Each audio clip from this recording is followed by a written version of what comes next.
never, never, never, never, never, never quit, because you just don't know when that success is right around the corner. You want to be intelligent and you want to make great choices and you want to learn. But if the minute that you give up, obviously it's game over. Well, hello there and welcome back into the Direct Selling Accelerator podcast. I'm your host, Sam Hind, and today I have the honor and privilege of introducing you to a very special guest.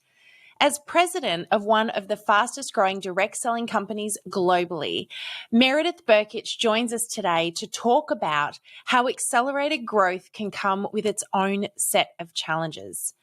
Meredith comes with over 30 years of experience in direct selling, both as a field leader and as a corporate executive. She brings passion to her role and believes wholeheartedly in the power of this industry. In her current role with LifeWave, she's responsible for developing and implementing business strategies and systems in support of LifeWave's accelerated growth. In the spirit of continuous improvement, her motto is, "We don't have to be perfect, we just have to be great." I am really excited today for you to listen in on the conversation we had about how to grow a business through challenges, how to navigate the wave that comes with business. And of course, we had a little bit of fun chatting about some of the technologies we have at our disposal today as well. So with no further ado, I'm going to hand over to the amazing Meredith Burkich.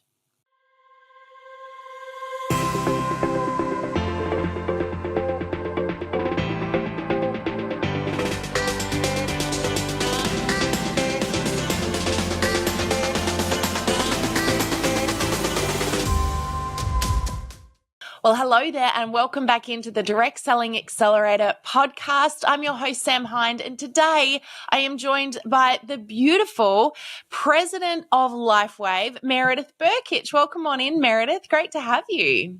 Well, hi, Sam. It's great to join you and your guests today. I'm excited for this conversation and to chat with you about an industry that we're both very passionate about, Meredith. Do you want to share just quickly before we get into it? First of all, where in the world are you? And tell us a little bit about you and your experience and history in the direct selling industry. Very good. Well, I'm again, it's an honor to be joining you today. Always so nice to be with other people who are passionate about the same things I'm passionate about, which is giving ordinary people an opportunity for an extraordinary life in direct selling. So I'm actually here in Draper, Utah. I have a home with my family also in Washington State, out towards the Columbia River Gorge, so native Oregonian. And I found direct selling, gosh, it's been 30 years now. I had given up my corporate job to stay home as a stay-at-home mom and raise some children, get them off to school. And I came across a friend of mine who was doing very well in direct selling. And so I joined her and spent a decade building in the field. And then I moved over to the corporate side, and I've been there for the last, 20 years now, helping companies to achieve their highest and best and accelerate and change lives. So I've been in this industry, like I say, on the both sides of the fence, which I think adds a lot of value because I see it through a lens that you really can't understand unless you've done it, right? Yes, 100%. And, it's a really unique thing as well to be able to work from both sides, from being in the field through to being in corporate. If you got a chance tomorrow, I've got to ask the question. She might not be very honest with us here, people, but we're going to ask it anyway. If you got the chance tomorrow and you got to do corporate versus field and money wasn't on the table, where would you go? What would you be doing right now? Well, I think I would, that's a tricky one. I think I would stay in the field. I think that there's just an element of being able to really be hands-on with people and really getting to see and understand the impact that you can have on lives. Because it isn't always just about money. It's not always about the people that are earning those big checks. It's really about the person that was so painfully shy they couldn't even speak in front of another person, a waiter, to take their order in a restaurant, and now all of a sudden can stand up on stage and share their heart. And so I think the transformation that you've seen that really captivates you, takes a hold of your soul, it just has to come from being hands-on. And so I think that the greatest value and what drives my passion is really that hands-on experience. Yeah, that's awesome. And, that brings to the forefront a question, I guess. I want to talk to you a little bit about the incredible growth that you have been through with LifeWave. And, you guys have been doing some amazing things. We're going to, later on down the track, of course, get to hear from your founder, David Schmidt, as well, which I'm super excited to hear that story. But when it comes to business growth, whether you are growing your own little direct selling business, it might be a big direct selling business, or whether you are in corporate and you're responsible for growing the company that then supports the people who are growing their businesses. With each of those, whether they're big or small, growth comes with its own challenges. It's a little bit like a roller coaster. And I think when someone comes into the business for the first time, they often look at business growth like this. They sort of see it as this, it's just going to grow. It's just going to be this straight, line where if I do all of the right things, I'm going to get this, perfect growth tangent going on here. But that's not really how business works, is it? And I know LifeWave hasn't experienced it that way, but what's been your experience from growing a business in direct selling in the field through to being in corporate? How does growth actually really work?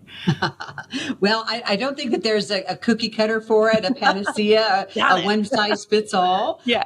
But I do think that success leaves clues. And I think that if we are students of the profession, students of the sector, you pick up a lot as the decades pass and you see people come and go.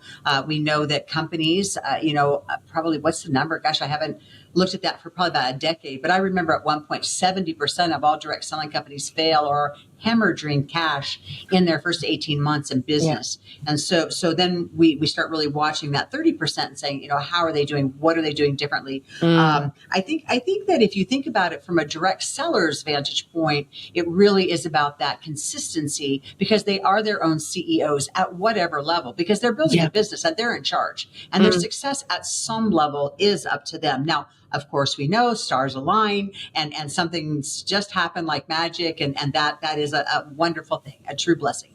But overall, it's that consistency that happens. I think that from a business standpoint, success for direct selling companies really comes in grabbing a hold of trends, timing and trends, and really looking at that convergence of those trends and saying what really is relevant in society today. What is the social commentary? What are people talking about?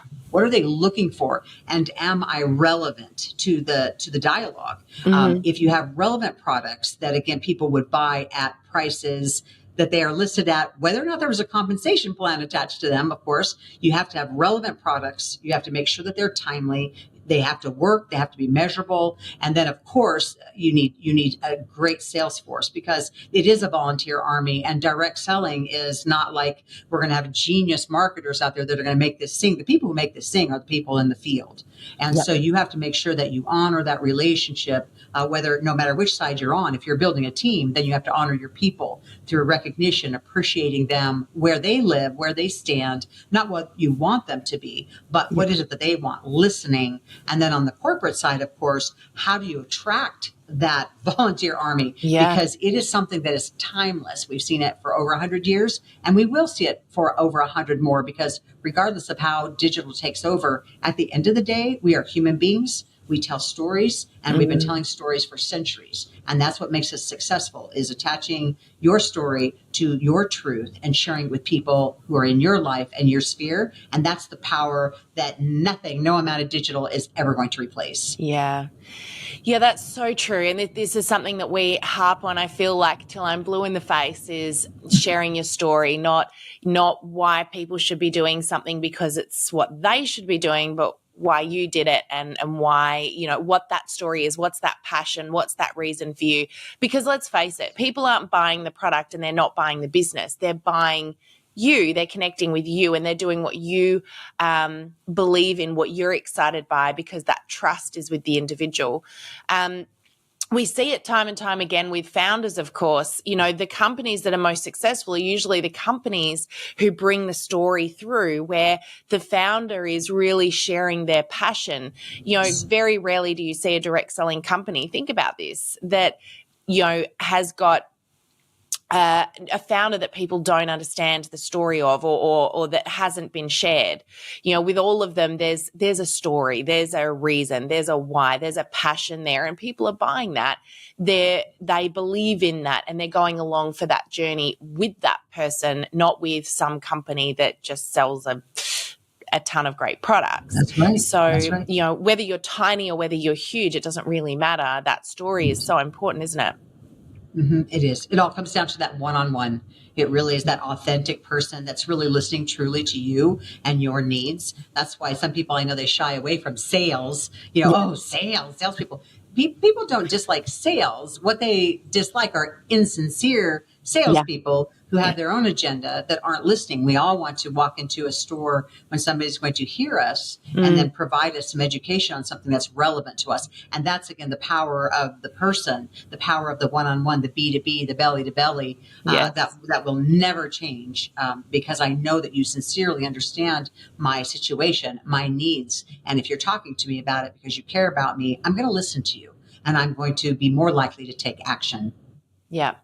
Yeah, awesome. And, one of the things that LifeWave, and you guys have been through some roller coasters yourselves. I know that the company has had lots of challenges, but also you're in a place right now where you've experienced what we would call hypergrowth. And, the company is growing like crazy and going ahead in leaps and bounds, got some amazing new products that have been released over the last few years that have also contributed to that.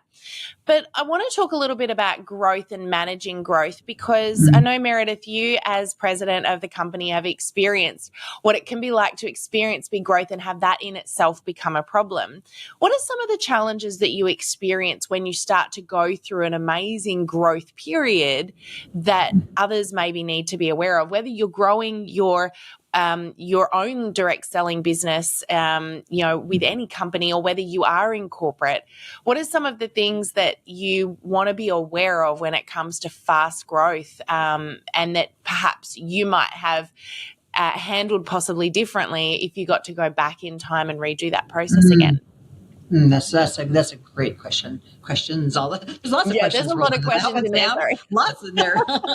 So, I think in the first place, when you've had a time that was not easy, you don't take things for granted. And I think for LifeWave, with 20 years of ups and downs, and then really hitting stride after that amount of time, really after year 16, 17, lots of learnings along the way. But again, then when the magic happens, you're not one of those silly groups of people or foolish leaders that look and go, oh, yeah, it's easy.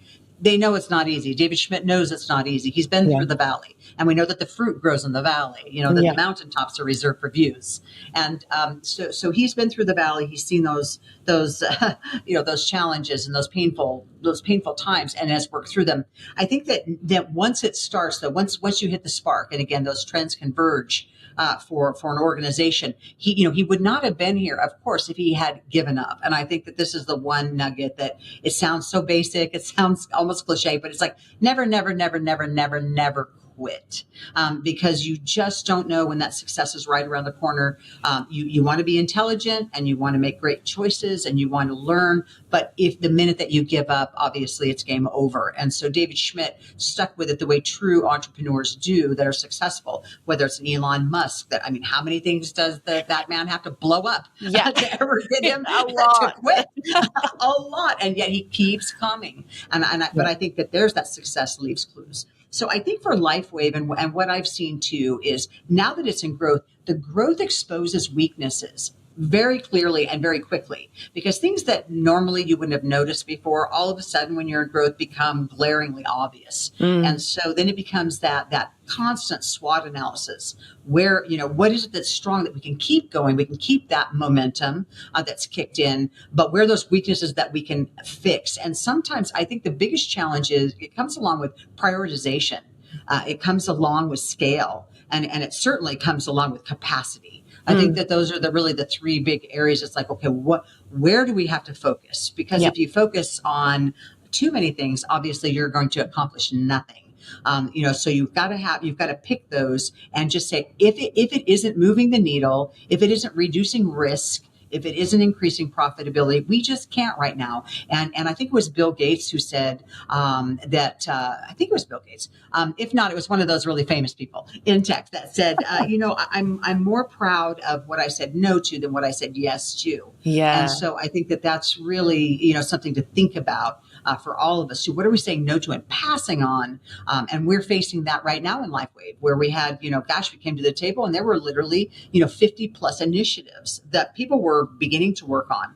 That my goodness, there wasn't capacity to do any of them with excellence. And it's painful to have to tell somebody who's passionate about a project, about a program, no, you can't do that right now. But you have to have the discipline. So I think it's about focus. I think it's about discipline. Yeah. And I think it's about shutting out the noise and deciding what is really important and what is the tyranny of the urgent and avoiding those things. Yeah. So, that sort of brings, I guess, to the forefront the offensive defensive approach to business. And, for someone who might be in the defense zone at the moment, how would you recommend that they move more into that offense position? So, in other words, I suppose if someone right now is dealing with all of the things that are coming at them, they're troubleshooting, they're dealing with issues that are going on, how do they then switch zones into one where they are actually leading, they're making the decisions, they're back in that driver's seat, I suppose, of the business? Have you got any, wisdom in that space that you might be able to share? Sure. Yeah, I don't think any business is going to be void of what we would call distractions. And what makes us play defense is when we're constantly looking around and things are distracting us. And we've lost sight of the goal. We've lost sight of the basket, whatever it is that we're driving towards. We've lost sight of it because there's just too many things happening around. And it's really blocking out that noise and saying, okay, I understand that that's urgent, but is it important? And because that's really the firefighting that you get into. And that is the whole concept of tyranny of the urgent is I'm so busy focusing on all of the things that are causing me to play defense that I'm not making any positive strides, and that maybe there's something over there that's smoldering as a fire that I could have put out, but now I'm over here firefighting that. And so before I know it, I turn around, that's going to be a blaze. So I think that's really the discipline of it, is just saying, I know that's broken. Just had this conversation actually earlier this week where somebody really wanted to talk about something that was broken. It's like, okay, understanding that doesn't work, understanding that that's broken, but is there a real threat to the business? It goes back to that SWOT, that strength, weakness, opportunity, and threat. Is that really a threat, or is it just annoying? Is it going to really impact the business in a detrimental way, or is it just going to cause maybe a small group of people or another project that really doesn't need to be center stage right now? Is it really? And then as you do that assessment, saying, sorry, yes, understand, but it's not a big enough threat for us to stop doing something that is more a strength area. And right now for us, because this is really important, I think for people that do have the blessing of momentum, is to say, all right, right now we could do a couple of things. We could sit back, we could get kind of comfortable in our success and our forward stride. And we could just sort of hang out and maybe manage some processes and things. Or we could say, how do we accelerate what's happening right now? How do we take the good things that are happening and how do we drive those? How do we, if you think of that fire, rather than toasting marshmallows, how do we pour gas on it? And how do we drive the business forward? Because it is fleeting and it doesn't always last unless you really are in the mindset that David Schmidt is, which is always innovating. Always continuous improvement, always innovating, because you can't get comfortable. I mean, his product, that was one of the things when we first had a conversation. It's like, tell me about your product development. Tell me about your pipeline as much as you can, or will want to, obviously, in an initial conversation. And when I could see his, 10 to 20 year roadmap of R&D, I was like, okay. Here is definitely a horse to hitch a wagon onto, if you know what I'm saying. There. Yeah, I actually found that really fascinating, chatting with David about the constant innovation. And the thing that really stood out to me was exactly that. It was he said he's always got a 10-year plan. He's always looking 10 years ahead. And, At least. we'll chat about that when I get him onto the podcast. I'm excited to have a conversation around that because I think a lot of us get very absorbed in what's going on right now. And we also get very absorbed in the past, don't we? Which, it's the past experience that we bring into the present versus what's the future dream and the future mission. How do we build the present on that rather than what we've previously experienced? And when you've had challenges, that can be really hard because you get so, mentally absorbed in these experiences.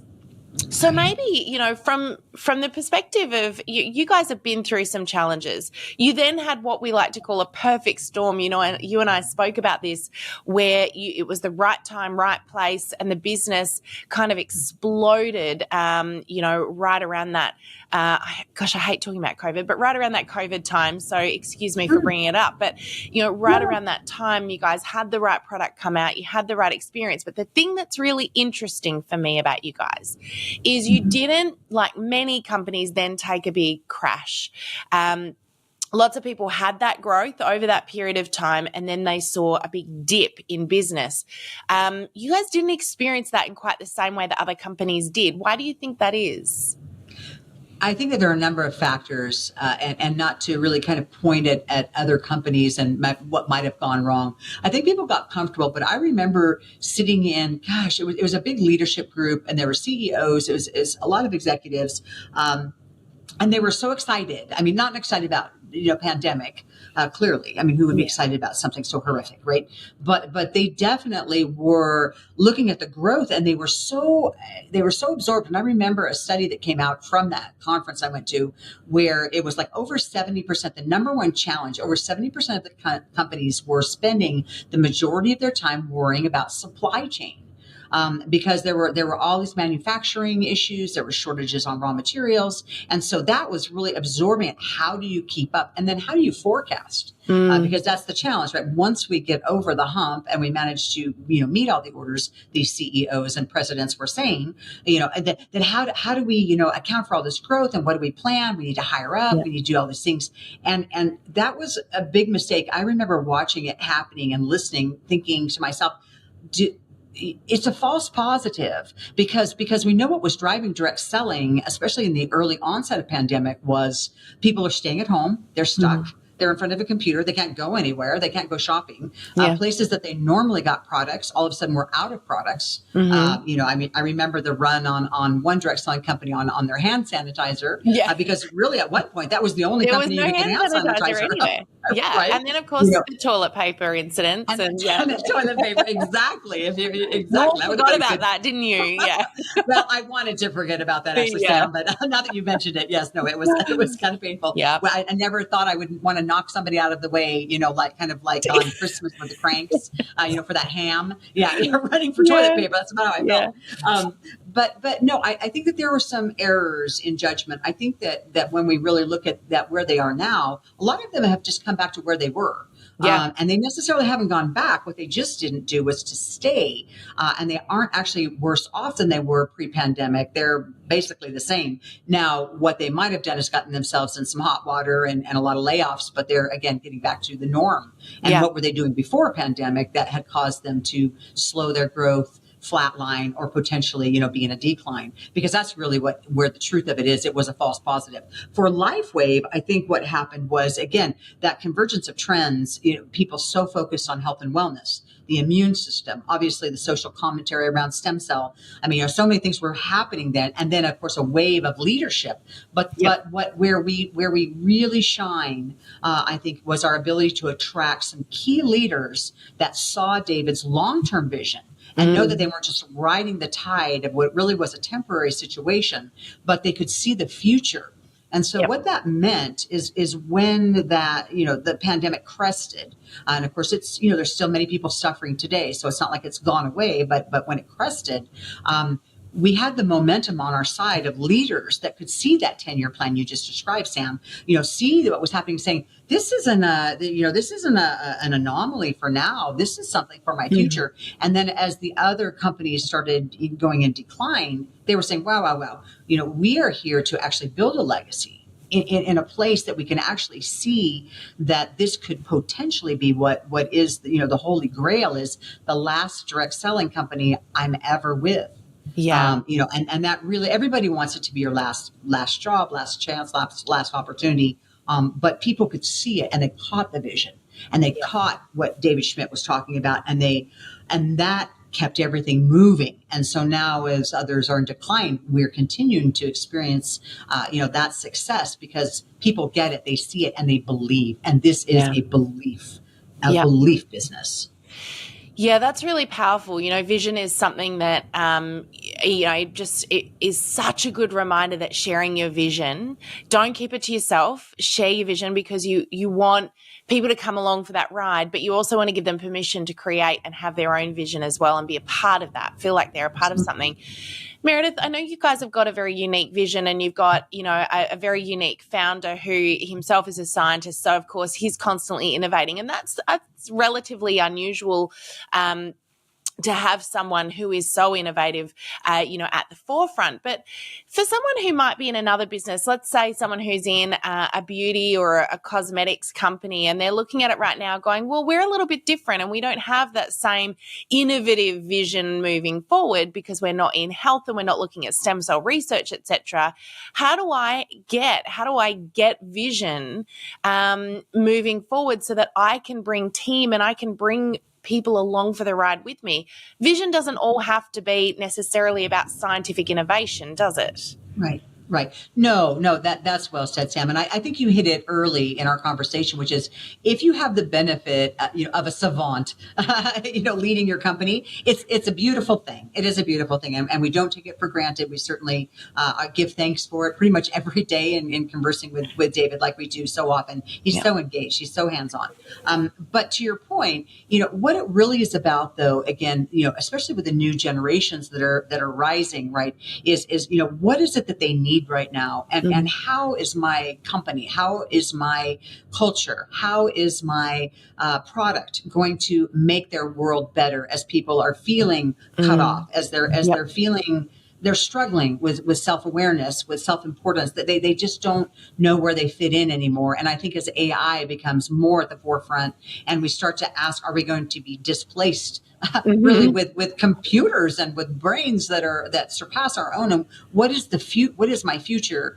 And, and having children in their 20s and 30s, I think, I'm forefront to that mindset and what they talk about and what's important to them. So I think that you just have to really look at your uniqueness and you have to stay authentic.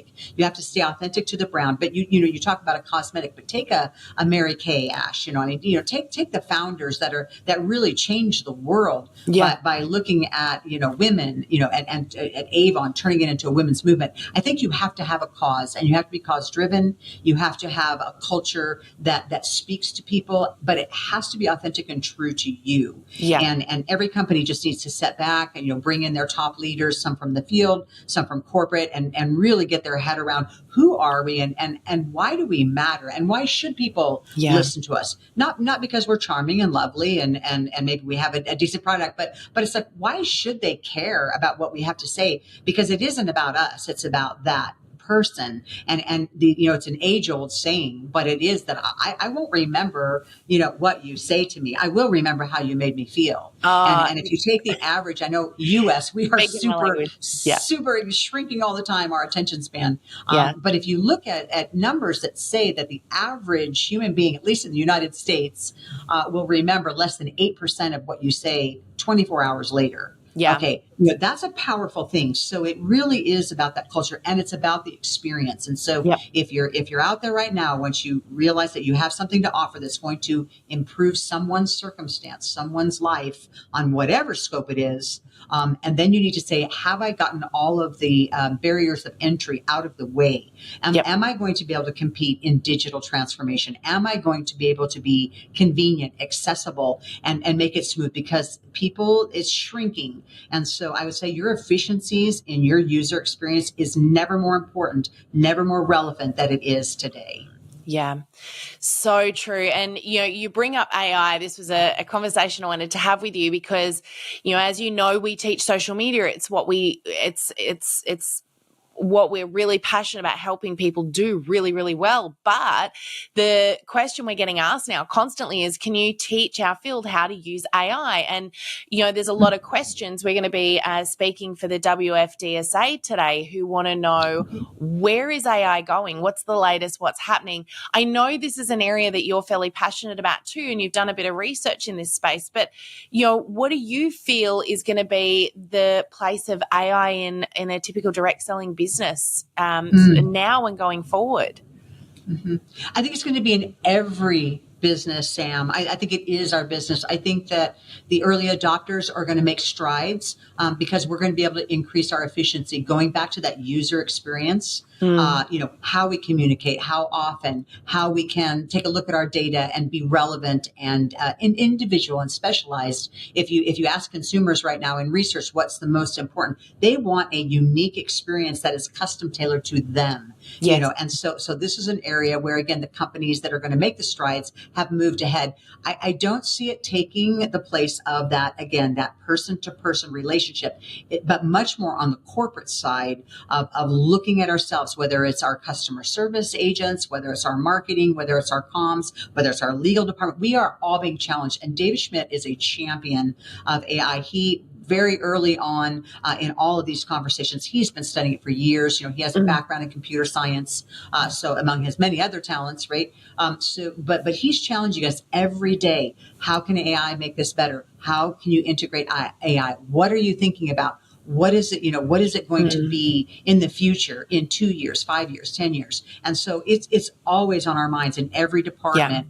We're using it in one way or another. Some departments like marketing and obviously comms, have a big in design advantage because they're moving there. I think that for a company, though, our biggest conversations in the IT world, in our innovation department, is that we're really looking at what are the guardrails that we're setting, for ourselves for security, because we have to protect the data. We need to be GDPR compliant. We're obviously a global company, so we need to make sure that that's there. I think that where AI really comes into play, though, in the life of an independent direct seller are areas of certain apps that are out there already, really good personal assistants, where they can look at it and say, okay, just tell me what I'm supposed to focus on today, because those moments, right? The magic of direct selling is I have moments and I can work around my schedule, around my time, around my priorities, which means if I only have 10 minutes right now because my children are getting out of soccer practice and I'm sitting in the car and I'm waiting for them, if I'm a mom there, it's like, okay, who do I call and what do I need to know? And then I can look down. If AI can tell me, here it is, here's what you need to do. Call this person. This person just did this behavior. This person, and some of that's machine learning. I understand, the difference, but it's like, tell me what I need to say and how, and really how I can approach this experience, this conversation, this individual interaction with the most pop, so that I'm not just chatting with people that really I'm not going to help them because they aren't even in a position to help themselves. But I think on the corporate side, we have lots of work to do in the area of making sure that we stay relevant and ahead of the curve. Because what right now seems like it's cutting edge, it's going to be table stakes in record speed. And the companies that don't take it seriously or think that somehow it's a trend or a fad, they will be left behind, and they unfortunately will be that sad part of the 70% that is no longer in business in the future. So we need to embrace it. We need to make it our own and understand how to make it work for us. And again, just look to the future and say, how can this improve the experience so that people stay with us and so that we can retain our talent and we can retain our customers and we can be relevant 5, 10, 20 years from now. And this is so true. AI it's here, whether we like it or not. I used to say to people, using Facebook for your business is not about whether you like Facebook. I don't care whether you like Facebook or not. Right. It is still a powerful tool that your ideal customer is using. So you can sit back and say, I don't like it, or I don't understand it. Or you can go, I need to understand this, and irrelevant of whether I like it or not, this is how I'm going to reach my ideal customer. And this is a great opportunity for me to share that vision that I need to be able to share with people. AI is a little bit like that. And I think you've hit the nail on the head there, where it's this beautiful combination between How do I use this incredibly powerful, constantly adapting, innovative tool to enhance what I am, enhance the skills I have, make me better at what I do, but not to replace the human element? And I think that's the key. And this is that balancing act right now that we've got to manage, is how do you use AI to get more out of your time, be more productive, do a better job, but not replace the essence of who you are. And, you know, we're seeing both sides of this right now, aren't we? We're seeing people who are completely avoiding it, going, I don't like it, I don't understand it, I'm going to just watch what everyone else does and then, you know, get on board later on. That's not a great place to be in. But then the flip side is those people that are overusing it and literally replacing themselves. You know, there's been all this complaint about, will AI replace humans? I think they're doing it themselves. They're going, I'm just going to throw my hands in the air and be lazy and let AI do it all. And that's also not the right way to go about doing things. And we see this a lot with social media, of course, when it comes to content creation. People will go to AI and say, just create me 100 posts. And it does, but you're completely missing the point of your social media content. And that is that you need to come through that content because you are what makes you unique and you are what people are buying. So use the AI to help you enhance that, not to replace that. So I think that's, you know, you've made a really good point there. And I love the way that you've said that, Meredith. I think AI is definitely something to ask yourself that question. How do we utilize this? How do we incorporate it into what we're already doing to make it better and get more out of our precious time? Yes. You did make comment to me the other day. I'm going to bring something up here because I want to unpack this just a little moment. You said that you believe we need to keep an eye out for platforms such as Amazon and Groupon, et cetera, in this industry. Can you unpack that a little bit? Why do you think we need to keep an eye on these platforms? How much time do we have? I could probably go on a rant right now that would last about 45 minutes. I've opened up a can of worms. yeah, exactly. But so I think it reminds me a lot of when Uber first came out. And direct selling companies were kind of bickering with each other and they were competing against each other. And I just remember looking at Uber thinking, this is the worst competitor that I've ever seen come our way. And so many reasons for it, right? Because we struggle as direct sellers in the field with a couple of fears that people have: fear of rejection, fear of being embarrassed, fear of being the NFL, no friends left club, because we've approached them one too many times. You know, we have all these fears, and here you have a service that can be used anytime that you want it. You want to make a little extra money, you work instant cash in your pocket. They bring the customers to you. The biggest fear is picking up that 100-pound phone in direct selling, right? And saying, I'm going to face rejection right now when I make this call. Well, you turn your light on and you have instant customers, right? So I remember just looking at it, being pretty horrified about the whole thing, about what does that mean for, and now we see the huge swell in the gig economy. And now what they're quoting in 2026, 2027, that well over half of the people, probably over 60%, will have a side hustle. We'll have a gig. Well, that used to be direct selling. We used to have a monopoly on it. Where we also had a monopoly, to get on onto your question here, is we held firmly that personal relationship touch. Because if I walk it, let's just go back to cosmetics, your earlier example. So if I go into a store, high turnover retail, I go up to the cosmetic counter, I go to my favorite brand, and I tell them I want this, this, and this, and this. I'm going to get, okay, they'll fill my order and they'll ring it up. Maybe they'll have an advisor. But now, I mean, my goodness, the mall is getting so crazy. There's no people in there anymore. You have one person that's working 5 different cosmetic counters. They don't even know the product anymore. And so you have this experience, and then you go to an Avon person, you go to a Mary Kay person, and yet now who are these people that know me? They know my colors, they know my preferences. They say, would you like me to stop by and drop off product? We held that dear. We held that close. It was personal. Mm-hmm. It was something that we had a monopoly on. Amazon now has an affiliate program. And as you look at even Etsy, affiliate programs are taking over, and well over 65% of all of the major big boxes now have affiliate programs, paying 1, 2, up to 3 levels deep for doing what? building a network, referring people, doing all of these wonderful, amazing things. And they are coming to our space with virtual reality.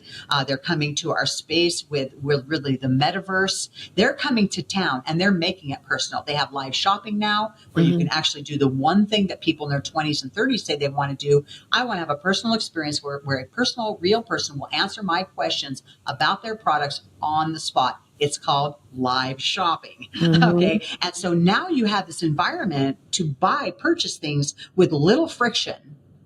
And they're taking up our space. And so it's like, and yet we sit back and say, oh, direct selling, we don't need to worry about the digital experiences. We're not digital. Oh, yes, you are. If you're not looking right now at your user experience online, you are really making, in my opinion, my personal opinion, viewer, listener, a serious tactical error if you're not thinking that you are digital. You are digital. And because the new consumer, the new user, the new brand partner, they are going to be looking at this and saying, hey, you know what? You don't seem to have a robust affiliate kind of a program where I can simply share with friends and family without a lot of, hullabaloo over being a direct selling opportunity. And you're going to miss the masses. You're going to miss the masses. And I think that's something that's what I have. So when I talk about Amazon, that's why I'm concerned. I see them investing billions of dollars probably over time in coming into our space, into the living room that was always the direct selling's personal, strength that now is going to get chipped away over time. And we need to be mindful and watchful of that risk and that threat. With all of that being said, because that's a pretty big topic right there. What do you think we need to do to strengthen this industry and keep moving forward? I think that we need to, again, focus on our strengths.